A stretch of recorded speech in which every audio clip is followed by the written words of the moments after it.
नमस्कार, आप देख रहे हैं पत्रिका टीवी और आपके साथ मैं हूं डॉक्टर मीना शर्मा। माफी चाहते हैं आपसे, वक्त से थोड़ा सा लेट पहुंचे हैं, लेकिन राजधर्म में हमेशा की तरह हम लेकर आए हैं आपके लिए वो हर खबर जो आपके लिए जानना जरूरी है। आज पूरे देश में अगले 62 दिनों तक जो जंग चलनी है उसके लिए तूफान तेज होता नजर आया। दिन भर चर्चा रही बीजेपी के लाल कृष्ण आडवाणी की।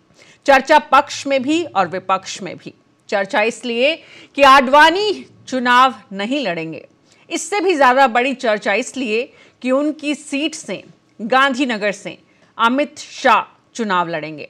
पत्रिका टीवी ने आज से 10 दिन पहले आपको बता दिया था कि अब लाल कृष्ण आडवाणी की जगह अमित शाह उसी सीट से मैदान में उतरने वाले हैं लोकसभा की जंग में। राजधर्म कहता है कि लाल कृष्ण आडवाणी चुनाव लड़ेंगे या नहीं लड़ेंगे।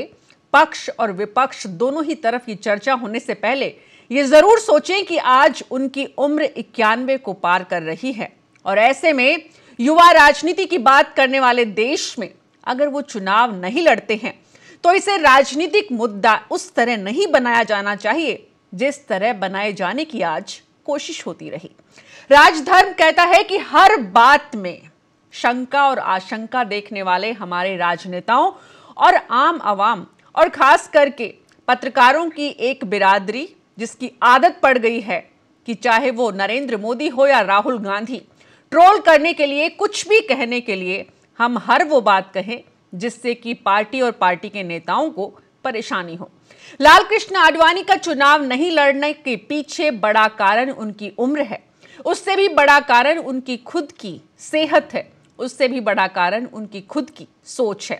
इसलिए पत्रिका टीवी पर आज जाने आप राजधर्म में कि लाल कृष्ण आडवाणी को टिकट देने के लिए पार्टी ने, अमित शाह और नरेंद्र मोदी ने दोनों ने क्यों कहा कि आप अपनी बेटी को गांधीनगर से चुनाव लड़ाइए, और क्यों आखिर लाल कृष्ण आडवाणी ने परिवारवाद का जिंदगी भर विरोध किया तो अपनी बेटी को मैदान में उतारने से भी मना कर दिया। सब कुछ दिखाएंगे आपको पत्रिका टीवी पर हमेशा की तरह, लेकिन बोलिए मेरे साथ आप, नए भारत का भविष्य बनाना है तो चुने अपनी सरकार, वोट करें अवश्य।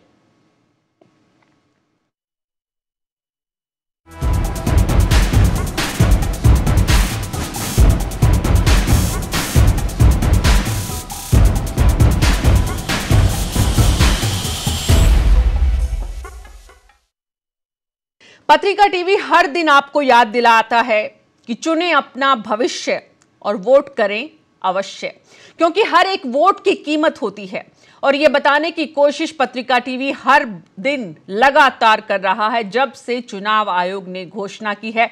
आपको याद दिला रहा है कि एक लोकतंत्र का ये त्योहार जो सबसे बड़ा उत्सव इस देश में होने जा रहा है, 5 साल बाद आम चुनाव जो होने जा रहे हैं, उसमें आपके एक वोट की कितनी अहमियत है।